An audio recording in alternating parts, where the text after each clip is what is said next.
faire de l'argent avec votre Tesla. Ça va être bientôt possible, selon les promesses d'Elon Musk. Bientôt, c'est quand? C'est peut-être dans 2 ans seulement. Mais il l'a mentionné dans le dernier appel conférence des actionnaires du premier trimestre de 2024. Je vais faire un retour sur cet appel-là. C'est une vidéo qui durait au-dessus d'1 heure. Moi, j'ai pris des notes, puis je vais vous parler des points forts, des points qui ont retenu mon attention dans cette conférence-là. C'est quelque chose que je veux voir avec vous autres. C'est vraiment intéressant. Il y a beaucoup de viande autour de Lost et autour de Lost. Oui. Salut mon Roger, ça va bien? Salut Yann! Est-ce qu'on va encore parler d'affaires électriques aujourd'hui? C'est pas mal de ce qu'on parle ici, là, ouais. Ouais. Hey, mais juste avant, je veux écouter avec vous autres une vidéo de Radio-Canada qui parle de Tesla, qui parle que Tesla est en baisse de 40% en 2024. Et cette entrevue-là avec le gars en question, ça se faisait au moment de l'appel conférence des actionnaires de Tesla. Je suis avec Alain McKenna, journaliste en économie et en technologie au journal Le Devoir, qu'on reçoit régulièrement sur ces enjeux. Bonsoir, Alain. Bonsoir, Gérald. Alors, est-ce qu'Elon Musk va réussir à rassurer les investisseurs? Il est en train de parler présentement. Il a une pente à remonter, là. Oui, en fait, on peut déjà dire qu'il a réussi à rassurer beaucoup d'investisseurs parce que le titre, après la fermeture de la bourse, a déjà pris 10 sur les semi-mauvaises nouvelles, parce que les gens s'attendaient déjà à ces mauvaises nouvelles-là. Ce qu'on anticipait, c'est pas tellement les résultats sur les 3 derniers mois, tellement que ce qu'on prévoit sur les 3 prochaines années chez Tesla, parce qu'on parlait de la voiture plus abordable. On se disait, bon, Tesla prévoyait la mettre en marché peut-être à la fin 2025. Là, on devance. On dit on va la mettre en marché plus tôt, peut-être même à la fin 2024, ce que Musk a dit dans les appels ensuite, après la publication des résultats. Et il y a aussi toute la voiture autonome, l'intelligence artificielle embarquée, tout ça qui fait aussi partie des éléments de développement qui distinguent Tesla d'autres constructeurs et sur lequel Elon Musk et la compagnie misent beaucoup aussi. Là. Mais est-ce qu'il met trop l'accent sur la voiture autonome et pas suffisamment sur le développement des véhicules électriques grand public? Oui, bien, il semble être plus près d'annoncer des dates de mise en marché pour des robotaxis, ce fameux taxi robotique qu'il prévoit commercialiser l'année prochaine, que sur sa voiture, la fameuse Model 2, la voiture à 25 000 américains. On nomme pas de modèle, on nomme pas de prix pour dire qu'on s'en vient avec des produits plus abordables, mais on donne un horizon d'à peu près 1 an. Donc, au moins, on se rapproche de quelque chose d'un peu plus concret, mais on manque encore effectivement un peu de détails. Là. Mais on supprime beaucoup d'emplois en ce moment chez Tesla. On a de la misère à produire. Il y a eu des problèmes avec les usines en Europe, en Chine et aux États-Unis, qui ont ralenti la production, qui ont ralenti la mise en marché, qui évidemment pénalisent les revenus et les profits là, de Tesla. Et donc, ils doivent couper des prix parce que, comme Andréane disait, en Chine, c'est déjà beaucoup moins cher. La majorité des véhicules, maintenant, sont moins chers à la vente que les véhicules à essence. Donc, il est obligé de couper les prix sur les modèles Y, X, S de 2 000 $. Bien, il est obligé, mais il le fait aussi parce que le coût des composants est à la baisse beaucoup. Oui. Les composants de batterie, notamment, ont baissé beaucoup dans la dernière année, donc ça permet de baisser les prix. Ce qu'on explique chez Tesla, c'est que cette baisse de prix de vente ne fait pas perdre nécésairement des profits ou de marge de profit parce que les coûts baissent à la même vitesse au niveau de la fabrication. Donc, de ce côté-là, on est relativement kiff-kiff. Ce qu'on, évidemment, a vu l'arrivée de d'autres constructeurs chinois, mais de constructeurs aussi grands, des grands constructeurs qu'on connaît ici, mais qui se lancent enfin dans l'électrique. Bien, il faut se dépêcher pour ne pas perdre de part de marché. Là aussi, c'est là où Tesla a beaucoup de misère en ce moment. Et quelle sera l'importance du modèle 2 pour Tesla dans l'avenir? Ça va être majeur parce que ce stade-ci, Tesla le disait dans ses résultats, on est entre 2 vagues. Les premiers adopteurs ont acheté des voitures électriques ou hybrides branchables ou peu importe. Et là, on est à une espèce de creux de vague. Et la prochaine vague, c'est des gens qui ne veulent pas nécessairement acheter une voiture électrique, mais qui veulent acheter une voiture bon marché. Donc, ils savent qu'en faisant le plein d'électricité, c'est moins cher qu'un plein d'essence. Ils ne veulent pas payer 50 000, 75 000 pour une voiture. Donc, c'est là où on se situe. Et c'est pour ça qu'on se dépêche d'arriver avec un modèle plus abordable. Tesla n'est pas le seul constructeur, bien sûr, à vivre certaines difficultés présentement. Il y a des plus petits fabricants, comme le fabricant américain Fisker, qui pourrait se placer à l'abri de des créanciers. Oui, bien, eux, ils sont à court d'argent. Ils produisent un véhicule, l'Océan, qui est un VUS électrique qui est fabriqué en Europe. Et ils ont produit une très petite quantité qu'ils amènent finalement en Amérique du Nord en ce moment, mais ça arrive tard. Donc, eux, ils brûlaient beaucoup d'argent pour faire leur mise en marché. Et on le sait, avec les intérêts, tout le kit, l'emprunt coûte cher. Donc, pour eux, c'est une question de courir contre la montre. Ils cherchent 150 millions de dollars américains en ce moment pour se relancer. Puis ça pourrait mal finir pour Fisker pour une deuxième fois en 10 ans, parce qu'en 2013 aussi, ils avaient fait faillite déjà. Et un autre constructeur, VinFast, a gonflé les chiffres de ses ventes? Oui, ils ont un petit peu... Ils auraient triché, là, selon certains médias américains. Ils auraient gonflé de 70 leur chiffre de vente en vendant des filiales du même propriétaire que VinFast. Donc, des petits crosseurs vietnamiens. Que la demande n'est peut-être pas aussi élevée qu'on pense pour VinFast non plus. Là. Donc, c'est quand même pas rien. 70 donc, Bravo, okay. VinFast. Mais le plus gros, ça demeure Tesla, et c'est même devenu le plus grand fabricant de véhicules du monde. De véhicules électriques, oui, absolument. En termes de valeur aussi, oui, c'est l'entreprise qui a la plus forte valeur depuis un certain nombre d'années. General Motors a présenté des bons résultats et le chef des opérations de GM s'appelle Paul Jacobson. Il s'attend à ce que l'adoption d'électrique soit un processus quand même chaotique. Expliquez-nous pourquoi. Bien, dans le cas de GM, c'est leur propre faute. Ils ont retiré leur véhicule le plus populaire, la Chevrolet Bolt, et sa version un peu plus familiale, la Bolt EUV, à la fin de l'année dernière. Et là, ils font des résultats et ils disent, bien, on va en... Quelle gang de cabochons. Je sais pas c'est qui est derrière cette idée-là, mais la Bolt et la Bolt EUV, même la Bolt de base de la première génération, oui, ont eu des problèmes de batterie, mais calique, c'est un bon véhicule en général. Là. C'est un très bon petit véhicule. L'autonomie est incroyable, elle est supérieure à ma Tesla Model 3. Je comprends pas qu'ils aient enlevé ça. Je comprends pas. C'est sûr c'est une question de monétaire. Je sais pas. C'est-tu monétaire? Coudon, ils veulent faire le Blazer électrique puis tout à cette heure. En moins de véhicules électriques. On vend beaucoup du Cadillac Lyriq, qui est le petit VUS Cadillac, qui est peut-être leur véhicule électrique le plus abordable à l'heure actuelle. Il y a des Chevrolet aussi, mais ils ne sont pas encore tout à fait en marché. Et on se rend compte qu'on en vend moins parce que, justement, il y a l'absence de ces véhicules-là qui coûtaient beaucoup moins cher que ce qui est actuellement en marché chez d'autres constructeurs aussi. Alors, ce qu'on dit, c'est que on va développer, on va un peu rétro-pédaler, on va y aller avec des hybrides branchables qui sont une espèce de technologie intermédiaire entre le moteur à essence et le moteur électrique. La pire gaffe qu'ils peuvent faire, c'est de revenir en arrière. C'est ça la pire gaffe. Il ne faut pas que tu fasses ça. Ce qu'on voit chez GM, c'est qu'on semble avoir de la misère à s'approvisionner peut-être en batterie ou en composants, en tout cas pour un court horizon, là, puis on recule un peu là-dessus. Et donc, on a revu un peu les projections qui étaient très ambitieuses? On s'était fixé des cibles très élevées chez GM. On avait senti qu'on avait pris l'élan avec le Chevrolet Bolt, justement, qui est arrivé à peu près en même temps que la Model 3 de Tesla, dans un créneau de véhicules d'entrée de gamme électrique. Entre les deux, d'ailleurs. Mais là, clairement, on est peut-être un peu essoufflé, donc on rétropédale un peu. Honda va annoncer un gros projet pour l'Ontario, pour le Canada. Cette semaine, jeudi, on parle d'une usine de fabrication de batteries et de véhicules électriques de 15 milliards de dollars. C'est un choix logique pour Honda de s'établir en Ontario? Bien, absolument. Ils avaient déjà une usine à Alice. Écoute, c'est un très gros investissement, 15 milliards de dollars pour une usine de batterie. Écoute, ça va créer de l'emploi en tabarouette. En Ontario, encore une fois, les chanceux. Ils vont être, ce qu'ils prévoient construire, ça va être annoncé jeudi, ça devrait être à peu près dans le même coin, justement, que l'usine où ils produisent actuellement des Civic, qui est leur voiture la plus vendue, et le CR-V, qui est leur VUS le plus populaire aussi. Donc, ça tombe sous le sens. Quand on parle d'automobile, de fabrication d'automobiles au Canada, automatiquement, on pense à l'Ontario. Donc, c'est tout à fait normal qu'ils s'installent là. Toyota est là, Ford est là, GM sont là aussi. Donc il est normal que ce soit en Ontario puis que le Québec ait laissé passer? Bien, il va falloir y analyser toute la chaîne parce qu'il va y avoir l'usine de production de batteries que le Québec aurait certainement aimé rapatrier. Il y a quand même l'approvisionnement pour cette usine-là qui va être nécessaire. Et quand on parle d'approvisionnement au Canada pour les matériaux de batterie, c'est une combinaison d'Ontario et de Québec en termes de ressources. Oui. Donc, certainement qu'il y a des entreprises au Québec qui vont quand même en profiter indirectement. Mais est-ce qu'on atteint la saturation là, du développement de l'électrique au Canada? Absolument. Au Canada, peut-être pas toute la chaîne. C'est sûr qu'au niveau des usines de batterie, on sent qu'il y a un essoufflement, ça coûte cher d'investissement public. Et là, clairement, on est dans des déficits au niveau des gouvernements, donc on ne veut pas surinvestir encore beaucoup trop. On regarde aussi du côté des États-Unis. Là aussi, il y a une fatigue. Aux États-Unis, dans les 3 dernières années, ils ont annoncé 400 nouvelles usines de batterie 400. À construire dans les 5 prochaines années. Wow. C'est beaucoup d'usines, beaucoup de matériaux, beaucoup de travailleurs à former aussi. Et on se rend compte ici aussi que c'est un peu ce qui s'en vient si on va trop vite, en fait. Donc, on sent justement que ça va ralentir un peu dans les prochaines années. Là. Est-ce que ça fait 400 débats comme celui de Nordvolt? Non, ça va plus vite aux États-Unis sur ces affaires-là. OK, excellent, Alain McKenna. Merci beaucoup. Ça fait plaisir. Merci bien. Hey, écoute, incroyable. Incroyable. Hey, l'action de Tesla, quand même, continue de monter. Je pense qu'il avait fermé à 162 $. On est à 165 $ aujourd'hui. En passant, là, voyons, je m'en allais à l'intro. En passant, si vous aimez ce que vous regardez en ce moment, laissez un pouce en l'air, abonnez-vous à la chaîne, abonnez-vous à mon Patreon. Et autre affaire, je suis maintenant sur X, puis là, je suis en train de mettre mon petit crochet bleu. Mon petit crochet bleu, attends une minute, c'est pas ça que je voulais faire. C'est ça ici. Boy. Ça va-tu marcher? Ah, il était sur pause. Excusez-moi, Voilà.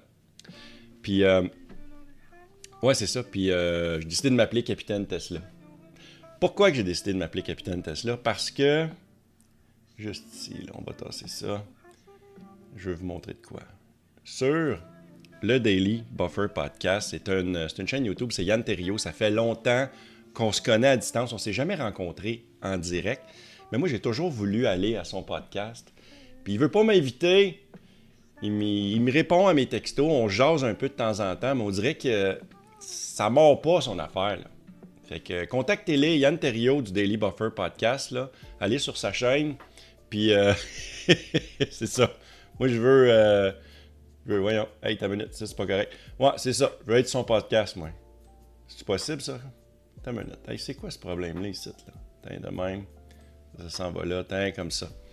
Ouais, Yann Terriot, envoyez un message genre, hey, ça te tente pas de recevoir Yann Fleurant. Hein? Ça serait le fun. Ça serait le fun. Hey, on est rendu au bout. On est rendu à quel bout? On est rendu au bout que je fais une petite coupure, parce qu'il faut que je prenne une gorgée de café, il faut que je compte des mentrées à Roger, puis on vient tout de suite l'autre bord de tout ça, là.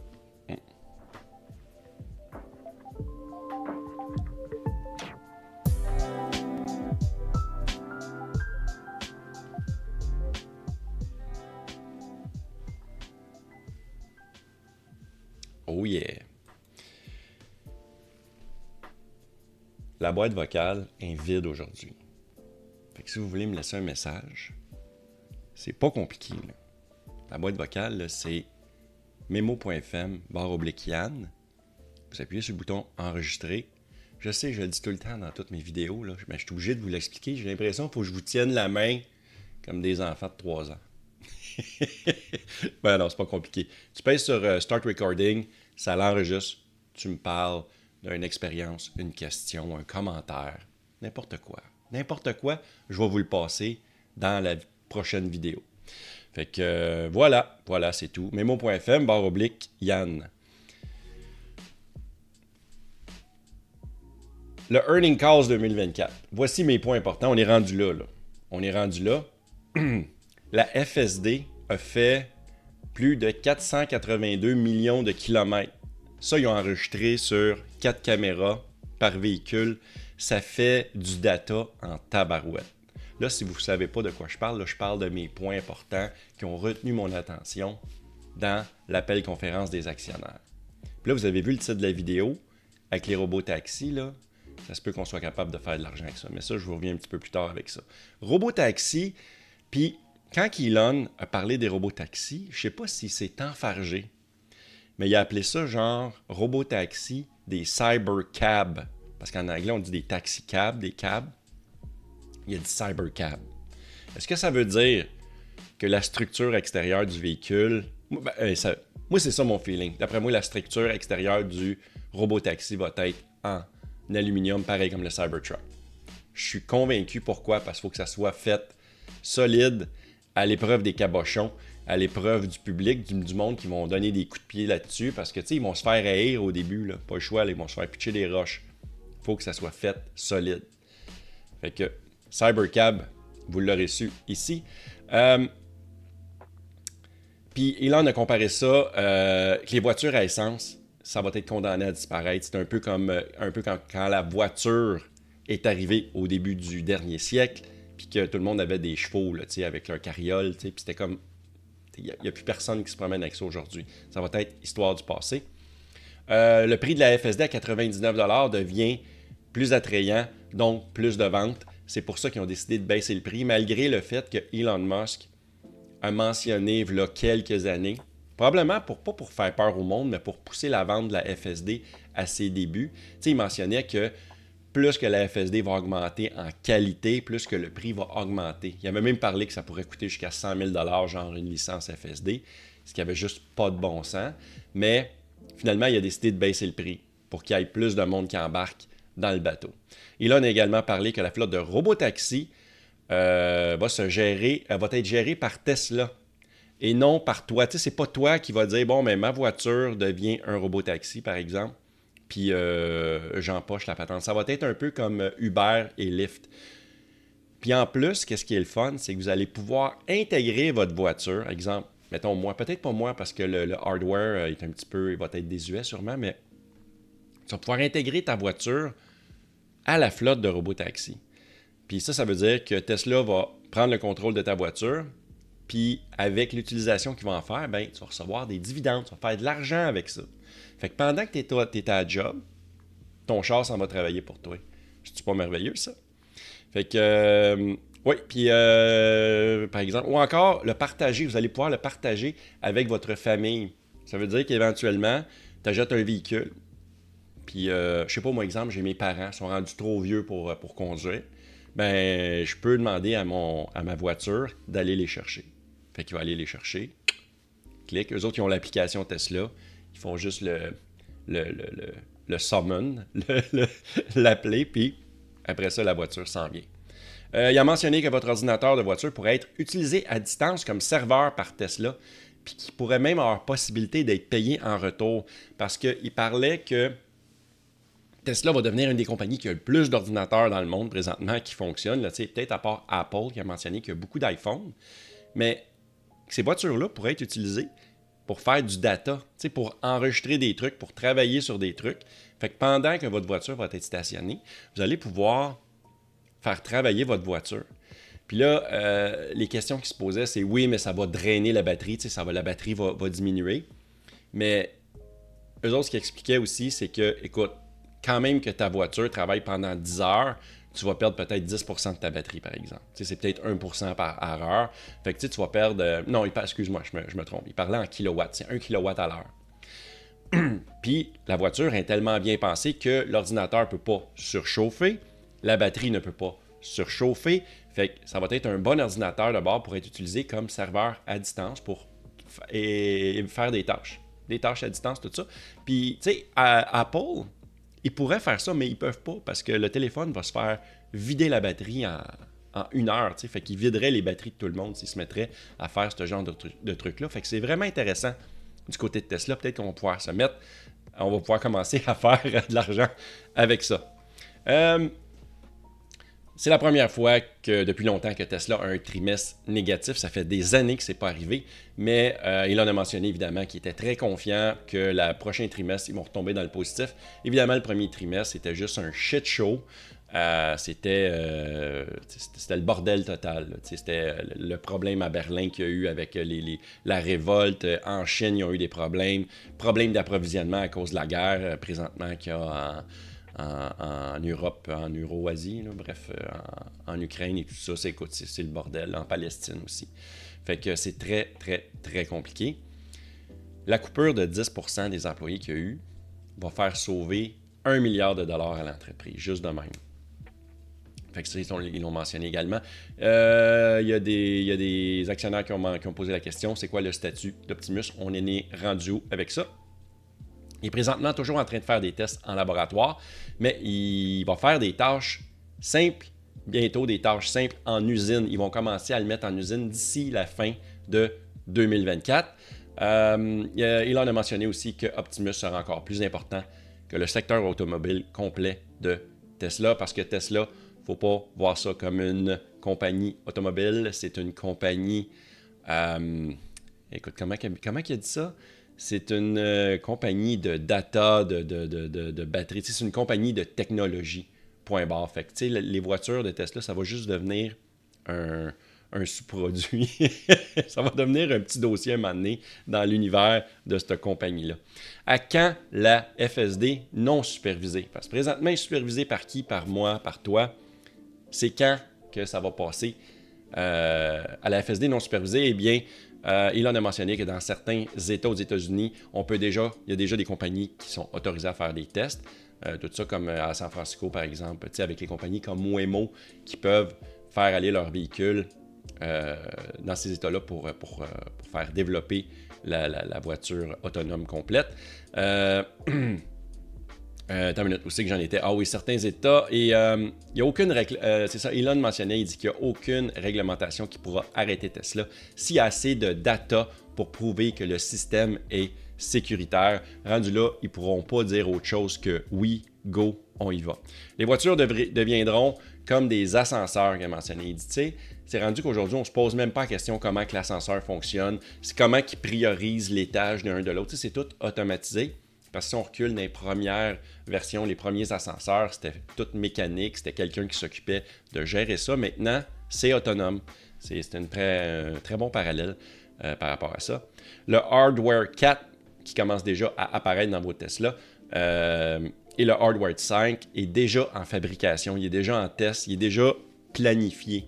Donc ça l'avance quand même assez rapidement. Moi, je pense que j'ai le Hardware 3. Tu sais, moi, j'ai une vieille affaire, là, tu sais. Avec tous ces ordinateurs qui ne fonctionnent que 10 heures par semaine, ils pourraient être utilisés jusqu'à 100 heures par semaine. Oui, présentement, la FSD 12.4 et 12.4 pourraient être grandement supérieurs et être nommés genre V13 ou même V14. Et même à partir de là, on se rapprocherait rapidement de la version finale. Évidemment, ça a été mentionné dans cet appel téléphonique-là. Le modèle abordable, voilà le modèle 2, arrivera plus rapidement que prévu, comme ça a été mentionné dans la vidéo qu'on a écoutée de Radio-Canada, avec la compétition, tout ça qui grandit rapidement. Ils ont juste mentionné que le tout sera discuté le 8 août prochain. Donc, c'est déjà clair que le 8 août prochain, c'est pas seulement le dévoilement du robot taxi. Je pense qu'il va vraiment j'ai vraiment un feeling qu'ils vont dévoiler également la modèle 2. La question a été posée, c'est quoi la progression du Cybertruck, la production? Comment que ça va? Ils sont déjà rendus à être capables de produire 1000 Cybertrucks par semaine, ce qui est quand même beaucoup, mais pas beaucoup quand tu penses qu'il y a 2 millions de véhicules en précommande, parce que 1000 par semaine, ça fait quoi? Ça fait 52 000 par année. Tu en as 2 millions à produire. Il faut vraiment que ça l'accélère. L'autre question, prévoyez-vous vendre la licence de la FSD aux autres entreprises? Présentement, sont en discussion avec un grand fabricant majeur en ce moment. Ils sont confiants de signer le contrat avec eux cette année, peut-être même qu'ils vont signer avec plus d'une entreprise. Ah non, ok, oui. S'ils signent, ça va peut-être prendre, c'est ça, il parlait que ça peut que ça prenne jusqu'à 5 ans pour implanter le système dans les autres voitures, dans les voitures concurrentes. Tu sais, par exemple, mettons Ford, j'en ai parlé dans une de mes vidéos, mon podcast, je ne me souviens pas, mais Ford, je pense que Ford est en amour avec Tesla.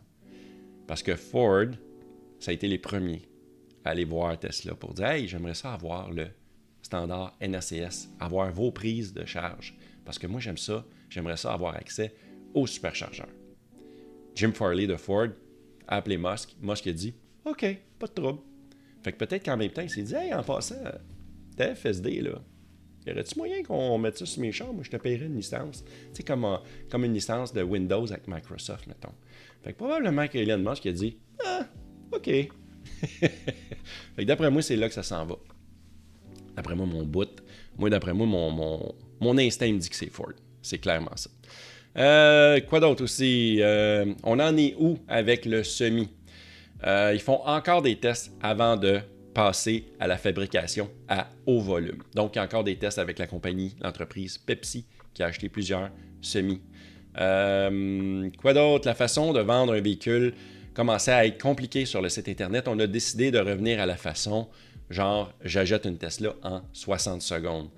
Et là, on a mentionné que si vous ne croyez pas à la FSD, ça, c'est le dernier point qu'il a mentionné. Mais pas le dernier point qu'il a mentionné, mais c'est le dernier point qui a attiré mon attention. C'est si tu ne crois pas à la FSD de Tesla, si tu ne crois pas que Tesla va atteindre la conduite autonome complète, n'investissez pas dans Tesla. Voilà, c'est ça.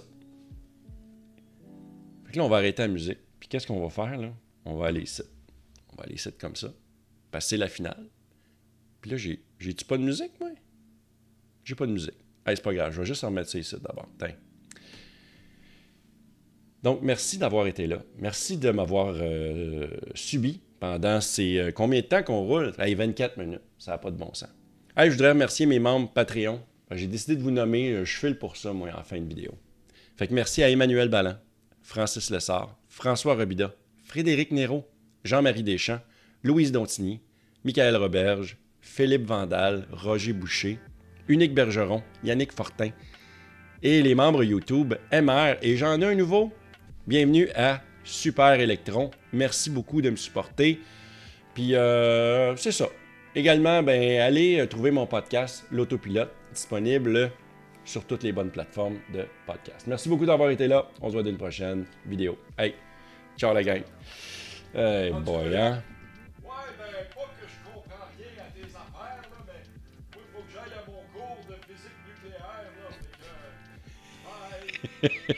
J'avais fini ma vidéo. Ah, je suis plus capable. Ciao la gang.